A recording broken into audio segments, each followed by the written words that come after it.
going on, guys? Coming at you with a video here. So we'll try to make this video short, sweet, right to the point, because I got a lot of things to take care of today. So yesterday I was at the Lobster, right? It's a restaurant in Santa Monica, pretty much on the pier. And as I closed out my my bill, right, 2 minutes later or so, I pretty much got a call from a no caller ID number. So I didn't pick up. Then a minute later or two, I got the same call. So right here is my bill to show you guys where I was at the Lobster, right, Santa Monica, and the time was right there, 7:54 p.m. The date, and there's my name and everything. There's my bill, right, like nearly like $500.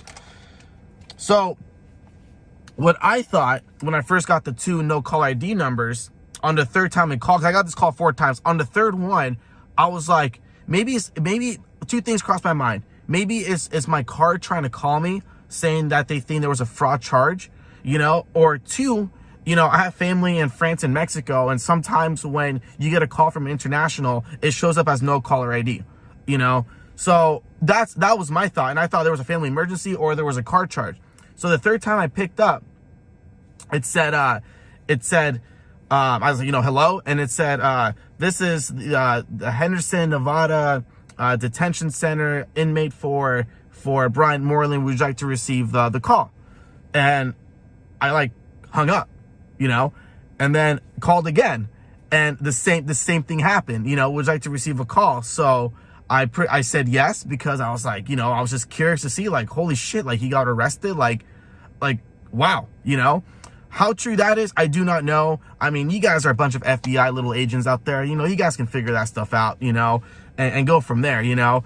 And like and that was it. So pretty much I got those calls, you know, and I got it 4 times, and I'll show you guys the call log right over here.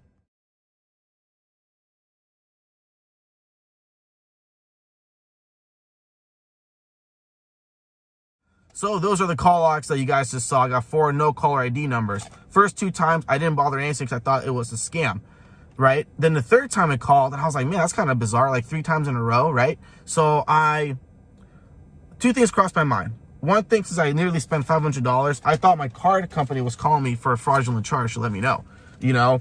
Or the second one was because I have family in Mexico and France, and sometimes when they do call me, it says no caller ID. So I thought an emergency happened with my family, to be honest. I mean, my heart did sink for like a second. So the third time I got that no caller ID number, it called, and it said, from what I can recall, from word for word, it said, you have an inmate call. No, it said, this is the Henderson, Nevada detention center, which there is one. So there is the Henderson, Nevada detention center, right? Inmate Brian Moreland, would you like to receive the call, right? And I was like, I think I hung up right then and there. And then it called again a minute later. The same thing, you know, this is the Henderson, Nevada detention center, inmate Brian Moreland, would you like to receive the call? And I said yes. I mean, I kind of like froze up in that moment, and I was just curious, you know, like, man, like what did he do, you know? Obviously you guys know the whole thing, but you know, I was like, man, like, you know, what do you do? Like, what's going on? So I said yes, waited for like a few seconds, and then looked at my phone and it hung up. So I don't know if it was him, you know, just got the call, went through, and he just hung up. No idea. But as you can see from my call logs, I got 4 no caller ID numbers, you know. So that's that. I mean, that's like the latest EDP update I have, you know. I haven't talked to the guy since April, since all this stuff went down. That's like June, July, 7 months ago already. I mean, that's crazy. It's going to be almost a year, you know. Time really does fly.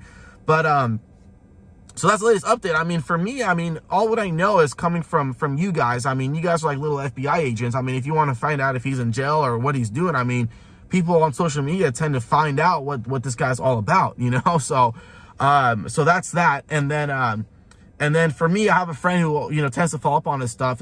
Last thing I heard about him was he got fired from Lyft or Uber Eats, something like that, some sort of like driving service. And then he tried to apply at Chuck E. Cheese, and that's it. That's all what I've heard from him. So, like about him. So that's that, you know. And with that being said, I'll catch you guys later.